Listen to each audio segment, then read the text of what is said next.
Do you find yourself constantly procrastinating and struggling to focus? You're not broken, you're just driven. As strange as that might sound, there are a few little known facts about people with brains just like yours that will finally unlock your productivity for good. Let me explain.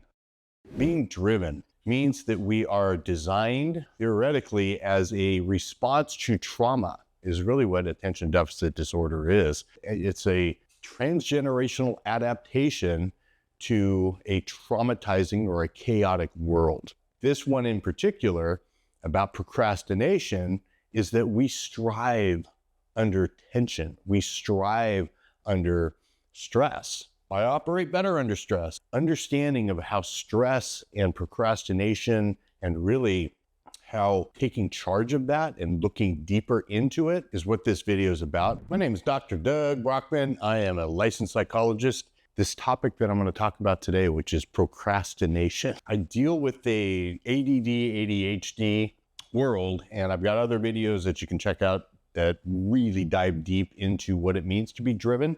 I am not a fan of the American Psychological Association, even though I am a member, because what ADD and ADHD are simply descriptive terms describing a series of behaviors. They are not diagnostic. And what I do in the book Driven, I'm an author, is really dive deep into what it means to be driven, really the reasons why and possible explanations. A lot of it's theoretical, not clinically proven by testing. You really can't. Again, the APA is not set up that way. So I am not a fan of the word disorder. ADD, attention deficit disorder, or attention hyperactivity disorder. It's a disorder because it doesn't fit into what they deem as normal. So chapter 1 of my book is diving deep into really the explanations that different is good and we are supposed to be different. But if you're ADD, ADHD, or more appropriately, understand yourself as driven, this topic is nearest and dearest to my heart and really a center of everything I do about procrastination. And it's about self-sabotage. And that's really what procrastination is. But being driven means that we are designed theoretically as a response to trauma is really what attention deficit disorder is, potentially.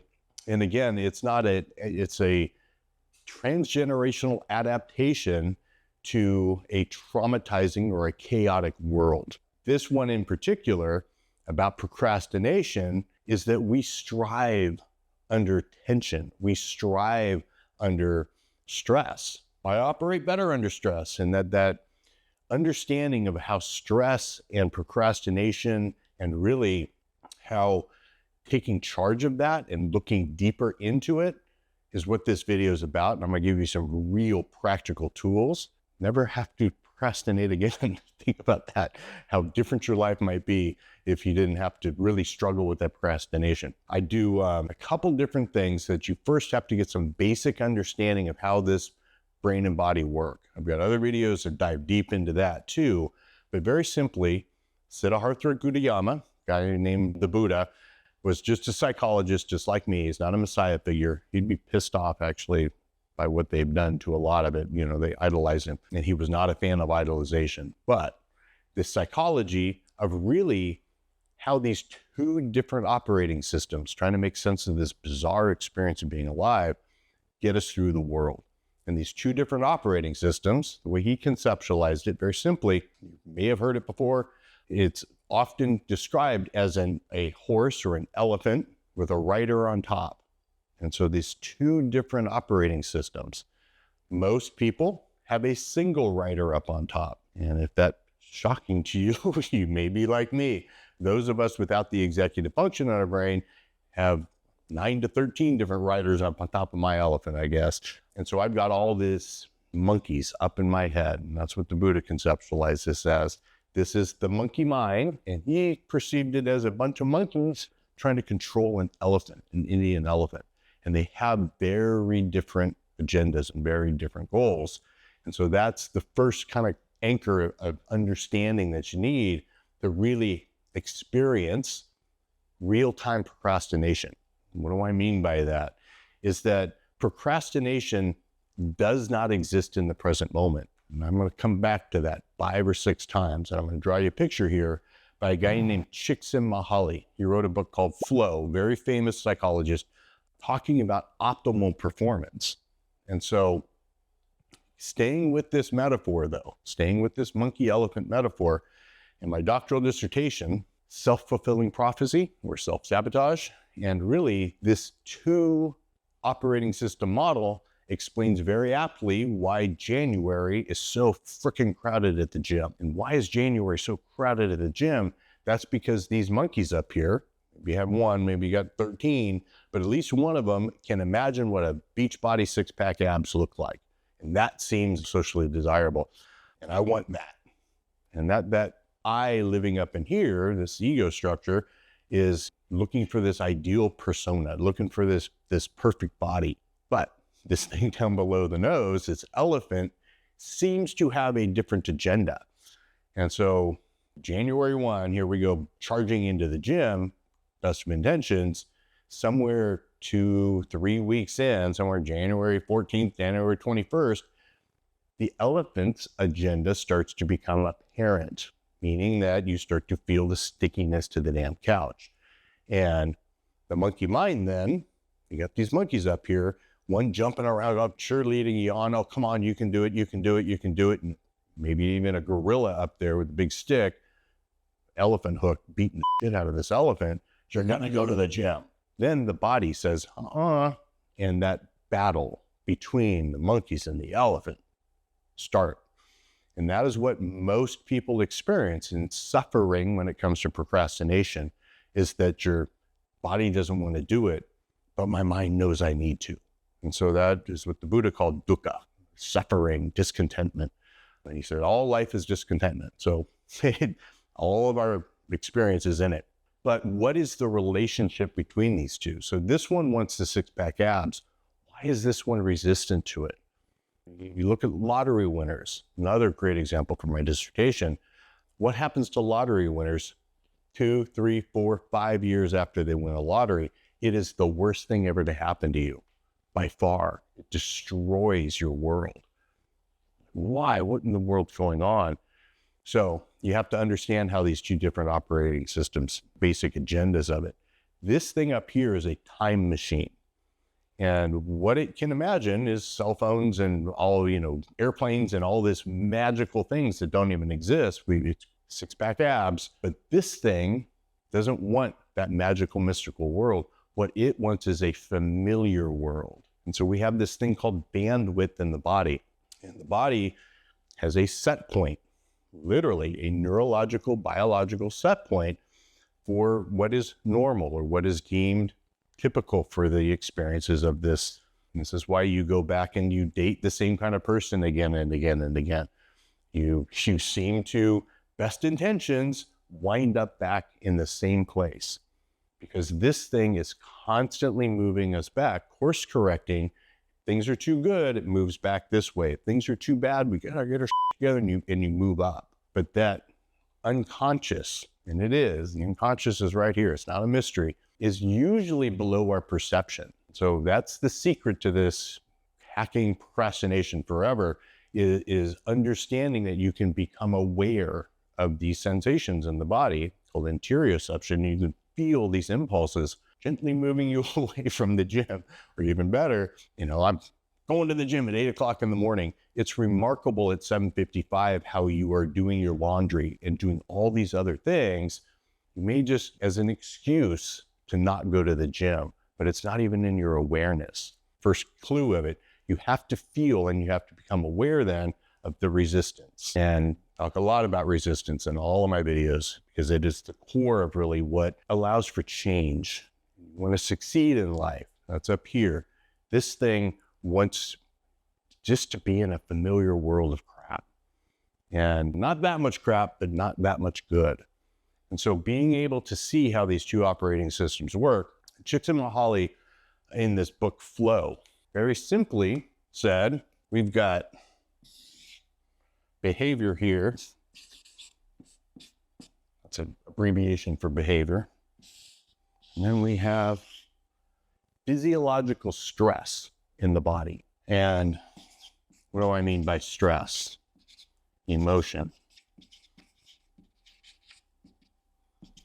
And so emotion, we have these sensations coming up from the elephant that tell us to move, emote, move, emotion. Take the E off and you get motion. And so these sensations are coming up, propelling us into action. And the way he conceptualized it, very simply, let's say we have zero stress here, zero behavior here, zero performance. Here's optimal performance. You're at your peak. Here's your optimal. You are completely stressed out of your brain, 0 to 10. And he found, did a bunch of research, and I did some of this in my undergrad too, where zero stress, no emotion, no desire to move, no movement. But as it goes up, you have this nice, really interesting curve that happens. So as it goes up, we have this optimal performance here. And down here, where you get so overwhelmed, you literally go into something called dorsal freeze. You get a possum response. You just can't do it. And so great curve. Everybody looking at this says, what is the most important part of this curve? Problem with this is very simple. Human beings don't live in reality. So we don't. We literally live in a simulation. I'm not one of those people, but we live in a simulation created by our mind. And so we're not living in reality. That's a pill to swallow. What do I mean by that? What it means is very simply that I have this belief up here, and that causes an emotional response down here. And that emotion then literally changes the way I see reality. I can be feeling really stressed down here, and I look at my checking account and it's like, oh my God, I have no money. I'm feeling really positive, and I look at the same number, and it means something different. So we have reality out there, and we have this inner world. And how to come back to procrastination and really understanding this is that this relationship between here and here, and understanding we're not in reality. How do you determine how stressed you should be about your taxes? How do you determine how stressed you should be about the date you're going to go on? It is all fabrication. And so we're not in reality. We have a horrible time determining how stressed we should be about anything. Most people live here where you're overstressed. This is your perception of reality. Here's your bandwidth down here. You have a very narrow bandwidth for anxiety, meaning that things that normally don't stress most people out, stress you out a lot. And we all have those. I have particular foods I don't like, and that's my elephant going, I don't like it. And you look at their curve, and they have this very narrow peak of flow, and this is called a neurotic curve. You're neurotic, meaning that you're overreacting to everything. Typically, not most of my drivens. For some things, we have triggers, and based on previous traumas, the body reacts differently to everything. But most of us, if you're watching this, we live down here. I work better under stress. When things are chaotic, I get calmer. And that's part of this driven. We're designed for stressful worlds. But here's the procrastination piece. We put things off until they're stressful. So here's your bandwidth down here. I'm not even going to look at my taxes. I'm going to do my homework until the night before. And then we look at our curve. We are way up here, always fighting this almost overwhelm. Call this, very simply, moment. And we are so limiting our real potential. Knowing that we don't live in reality, knowing that we got these two operating systems, this thing can imagine doing your homework the day before or 2 weeks before and not having the weekend free. This thing says, nah, I'm going to put it off. I'm going to put it off. I'm going to put it off, meaning that you're going to feel that resistance to doing it. And you can apply this to anything. Calling somebody back that you don't want to talk to, and you feel that, and I'll do it later. But that initial impulse then turns into thoughts. And so catching it below the nose is the key to this. And so where is the most important part on this entire chart? Take a guess. Everybody says, oh, I want to get the optimal performance. How do I find that? There's only one way to find it. Here's the secret to this whole video. Right there. The 0 point, its presence.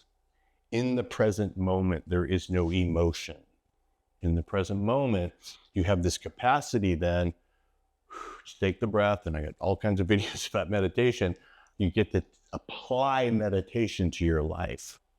And for me in particular, I love egg timers.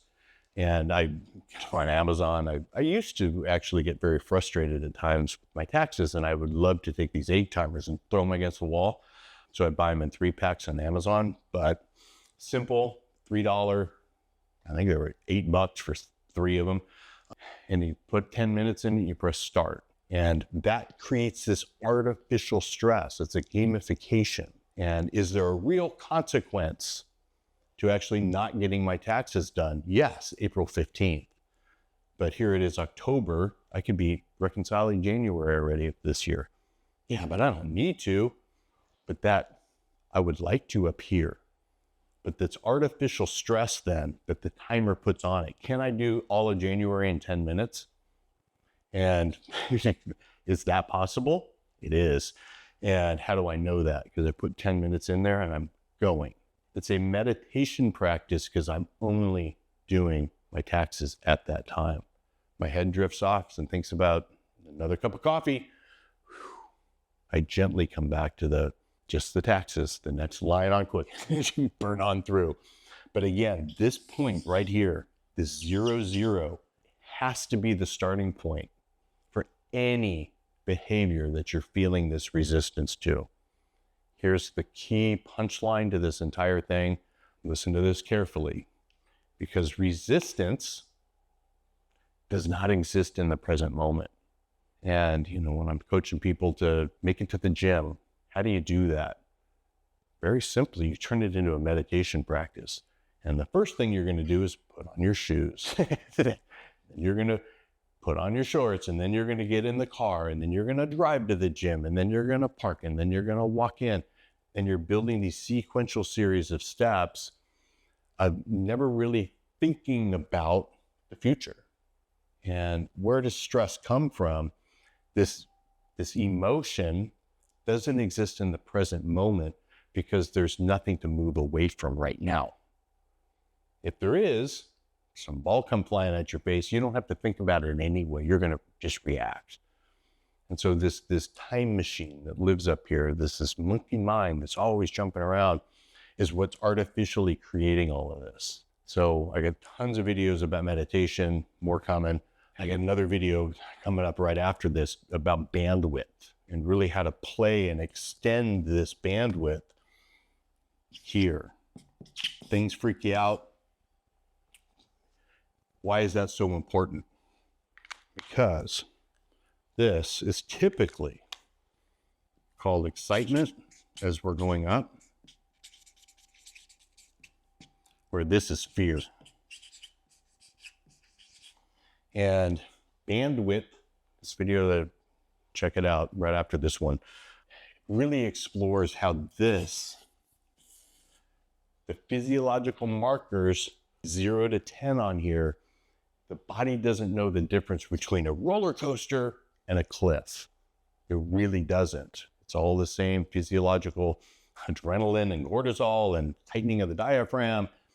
It's our interpretation of it. What is the real consequence of me not getting my taxes done? Oh my God, I'm going to jail. But the artificial, that's not going to happen 99% of the time. As Mark Twain said, most of the worst things in your life never happen. So they don't. But this ability to actually expand your bandwidth, meaning that you learn how to operate in this zone a lot more, getting yourself up into this optimal performance state. So check out that video. It's coming up. Please follow me. And if you really are interested about being driven and want to take a really cool assessment, check out midriven.com. And it's a true psychological measure It's a 50-question assessment. We did all the statistics on it. It's actually a pretty good measure, pretty solid internal reliability. So it's really measuring something.